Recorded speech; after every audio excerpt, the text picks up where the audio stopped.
السلام علیکم، کیسے ہیں آپ سب؟ امید کرتی ہوں اچھے ہوں گے۔ اللہ تعالیٰ آپ سب کو اچھا رکھے، صحت تندرستی عطا فرمائے۔ میرے اس چینل کو سبسکرائب کریں، ویڈیو کو لائک اور صدقہ جاریہ سمجھ کے آگے شیئر کریں اور مجھے سپورٹ کریں زیادہ سے زیادہ۔ ویڈیو کو شروع کرتے ہیں، انشاءاللہ آپ کو اچھی لگے گی۔ السلام علیکم ناظرین، کیسے ہیں آپ؟ میری یوٹیوب فیملی کیسی ہے؟ اور امید کرتی ہوں آپ سب اچھے ہوں گے، ٹھیک ہوں گے۔ ویڈیو بنانے سے پہلے آپ سے میری درخواست ہے کہ اگر آپ چینل پہ نئے ہیں تو چینل کو پلیز سبسکرائب کر دیں، ویڈیو اچھی لگے تو اس کو لائک کر دیں، اور مسلمان ہونے کے ناطے یہ تو قرآن پاک کی ویڈیو ہے، ترجمہ تفسیر کی ویڈیو ہے، تو مجھے نہیں لگتا کہ کوئی بھی اس کو لائک کیے بغیر رہے گا۔ تو انشاءاللہ میری کوشش ہوگی کہ میں زیادہ سے زیادہ اچھی طریقے سے آپ لوگوں کو گائیڈ کر سکوں، سمجھا سکوں۔ تو مجھے آپ کی سپورٹ کی ضرورت ہے۔ میرے چینل کو سبسکرائب کریں، ویڈیو کو لائک کریں، ویڈیو دیکھ کر اس کو آگے شیئر کریں، دوسروں تک پہنچائیں کہ یہ صدقہ جاریہ ہے۔ ہم کوئی نیک کام کریں تو اس کا ہمیں ثواب ملتا ہے، اور جب تک وہ جس کو ہم آگے شیئر کر رہے ہیں وہ جب تک اس کے اوپر عمل کرتا رہے گا ہمیں اس کا بھی ثواب ملتا رہے گا۔ تو اس لیے ویڈیو کو لائک اور شیئر اور وہ سبسکرائب چینل کو لازمی کیجیے گا۔ یہ میری چوتھی ویڈیو ہے۔ اس میں ہم جو پہلی ویڈیو میں رکوع کا پہلا حصہ یعنی ہاف رکوع ہم نے پڑھا تھا ترجمہ تفسیر میں، تو ہم اس کا اگلا حصہ پڑھیں گے انشاءاللہ اس ویڈیو میں۔ تو امید کرتی ہوں آپ لوگوں کو اچھا لگے۔ تو ویڈیو شروع کرتے ہیں۔ اعوذ باللہ من الشیطان الرجیم، بسم اللہ الرحمن الرحیم۔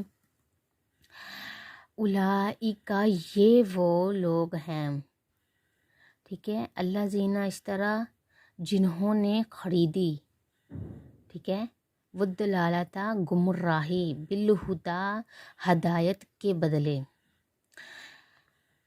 یہاں پہ اولئک جو فرمایا گیا ہے نا، تو یہ اولئک میں لوگ بھی شامل ہیں، مخاطب بھی کیا جا رہا ہے، یہ وہ لوگ ہیں، مخاطب کیا جا رہا ہے۔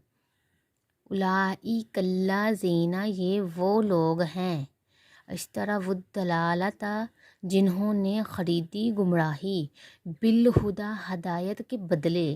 یہاں پہ جو با ضمیر ہے وہ بدلے کے طور پہ آ رہی ہے، بالہدیٰ، ہدایت کے بدلے۔ فما، تو نہ، ربحت، نفع دے گا، تجارتہم، ان کا سودا، ان کا سودا انہیں کچھ نفع نہیں دے گا۔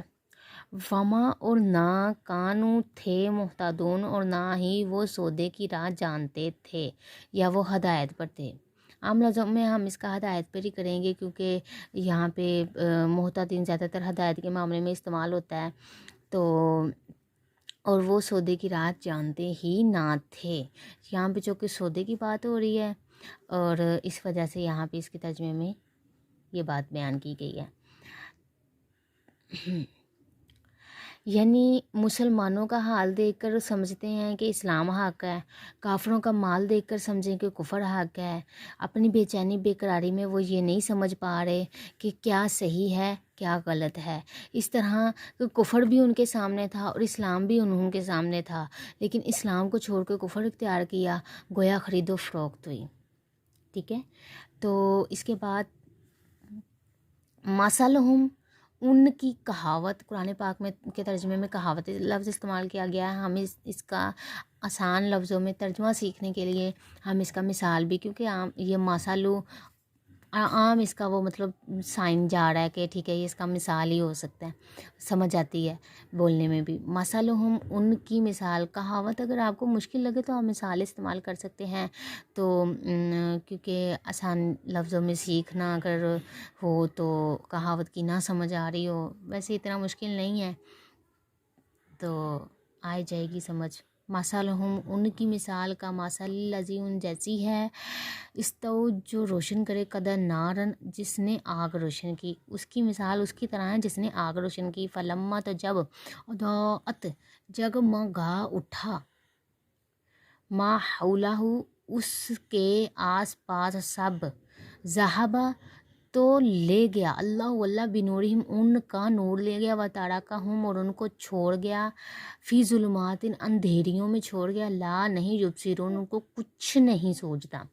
یعنی آیت کا خلاصہ یہ ہے، اس آیت کے ترجمے کا خلاصہ یہ ہے کہ منافقین نے ظاہری اسلام سے دنیاوی نفع تو حاصل کر لیا کہ ان کی جان و مال غازیان اسلام سے محفوظ رہے، مگر اخروی نفع حاصل نہ کر سکے، وہاں سخت عذاب میں مبتلا ہوں گے۔ یعنی انہوں نے ابھی تو اپنے ایمان کو زبانی طور پہ ظاہر کر کے تو انہوں نے یہ تو اپنے آپ کو تو بچا لیا، دنیا میں تو انہوں نے اپنے آپ کو بچا لیا کہ جو جنگیں ہوتی تھی، جہاد ہوتے تھے کفار کے لیے، انہوں نے اس میں اپنے آپ کو تو بچا لیا کہ وہ اپنی جانیں نہ گنوا بیٹھیں، لیکن انہوں نے اپنی آخرت خراب کر لی۔ آخرت میں ان کے لیے عذاب لازم من ہے، ان کو چھٹکارا نہیں ہے اس سے۔ سمن بہرے ہیں، بکمن گونگے ہیں، سمم گونگے ہیں، بکمن بہرے ہیں، یون اندھے ہیں، فاہم تو وہ لا یرجعون نہیں لوٹنے والے یا پھر آنے والے نہیں۔ یہ یہاں پہ مجھے تھوڑا سا یہ پہلے ہی صحیح کر رہی تھی، سمم بہرے ہیں، بکمن گونگے ہیں، یون اندھے ہیں، فاہم تو وہ لا یرجعون لوٹنے والے نہیں۔ یعنی معلوم ہوا کہ جس آنکھ سے اللہ کی آیات نہ دیکھی جائیں وہ اندھی ہیں، جن کانوں سے رب کا کلام نہ سنا جائے وہ بہرے ہیں، جس زبان سے حمد الہی نعت مصطفیٰ صلی اللہ علیہ وآلہ وسلم ادا نہ ہو وہ گونگی ہے، کیونکہ ان اعضاء نے اپنا حق پیدائش ادا نہ کیا، اسی لیے رب نے زندہ کافروں کو مردہ اور مقتول شہداء کو زندہ فرمایا۔ یہ بھی معلوم ہوا کہ صحابہ کرام کے دشمنوں کا ہدایت پر آنا بہت مشکل ہے۔ رب نے خبر دے دی کہ فاہم لا یرجعون کہ وہ لوٹ کے نہیں آئیں گے۔ او یا کسیبن اترتا ہے، من السماء آسمان سے پانی اترتا ہے، کسیبن میں اترتا اور پانی دونوں کا ترجمہ کریں گے کیونکہ یہاں پہ الگ سے ماں پانی کا عربی استعمال نہیں کی گئی۔ او یا کسیبن اترتا ہے، من السماء آسمان سے پانی، فی ہی اس میں ظلمات اندھیریاں ہیں، ورعد اور گرج ہے، وبرق اور چمک ہے، یجعلون کے ٹھونستے ہیں، اصابعہم اپنی انگلیاں، فی آذانہم اپنے کانوں میں، من الصواعق کی کڑک سے، حذر الموت موت کے ڈر سے، کرک کے سبب موت کے ڈر سے، واللہ محیط گھیرے ہوئے ہیں، بالکافرین کافروں کو اللہ گھیرے ہوئے ہیں۔ یعنی خیال رہے کہ بادل اور بارش سایہ والوں کے لیے رحمت ہے اور بے سایہ یعنی جنگل کے مسافروں کے لیے عذاب ہوتا ہے۔ سورہ آسمان نبوت ہے، قرآن اس کا بادل، احکام قرآنی بارش، آیات عذاب گرج، آیات حدود کرک ہیں۔ سایہ والے صحابہ کے لیے سب کچھ رحمت ہے کیونکہ وہ بے سایہ والے نبی کے سائے میں ہیں، اور بے سایہ منافقین کے لیے عذاب ہے۔ سبحان اللہ، کیسی نفیس مثال ہے کہ یعنی یہاں پہ یہ فرمایا گیا کہ بادل اور بارش سایہ والوں کے لیے رحمت ہے۔ یعنی اس کی عام مثال لے لیں کہ جیسے ہم گھر میں ہیں، بارش ہو رہی ہے، بادل گرج رہے ہیں، بجلی کڑک رہی ہے، تو ہم محفوظ ہیں، ہم اپنے آپ کو محفوظ سمجھتے ہیں، لیکن جیسے ہی ہم کہیں باہر جائیں، کہیں کسی راستے میں جائیں، جنگل بیابان میں جائیں، تو یہی چیزیں ہمیں کیا کریں گی؟ نقصان، کیونکہ ہمارے لیے اپنے آپ کو محفوظ کرنے کے لیے کوئی چیز نہیں ہوگی۔ تو اس لیے یہاں پہ فرمایا گیا کہ حضور آسمان نبوت ہیں، قرآن اس کے بادل ہیں، یہ قرآن جو ہے یہ اس کا بادل ہے، اس کی جو قرآنی احکام والی آیات ہیں جس میں حکم بیان کیے گئے ہیں وہ اس کی بارش ہیں، اس میں جن آیات کے میں عذاب کا ذکر ہوا ہے وہ اس کی گرج ہیں، جن آیات میں حد کا ذکر ہوا ہے وہ کرک ہیں۔ تو اس میں کتنی پیاری مثال دی گئی ہے کہ صحابہ کرام آپ صلی اللہ علیہ وسلم کے سائے میں ہیں، تو اس لیے وہ ان کے لیے رحمت ہے بارش، اور منافقین کے لیے عذاب ہے۔ اس لیے یکادو اچک لے جائے گی،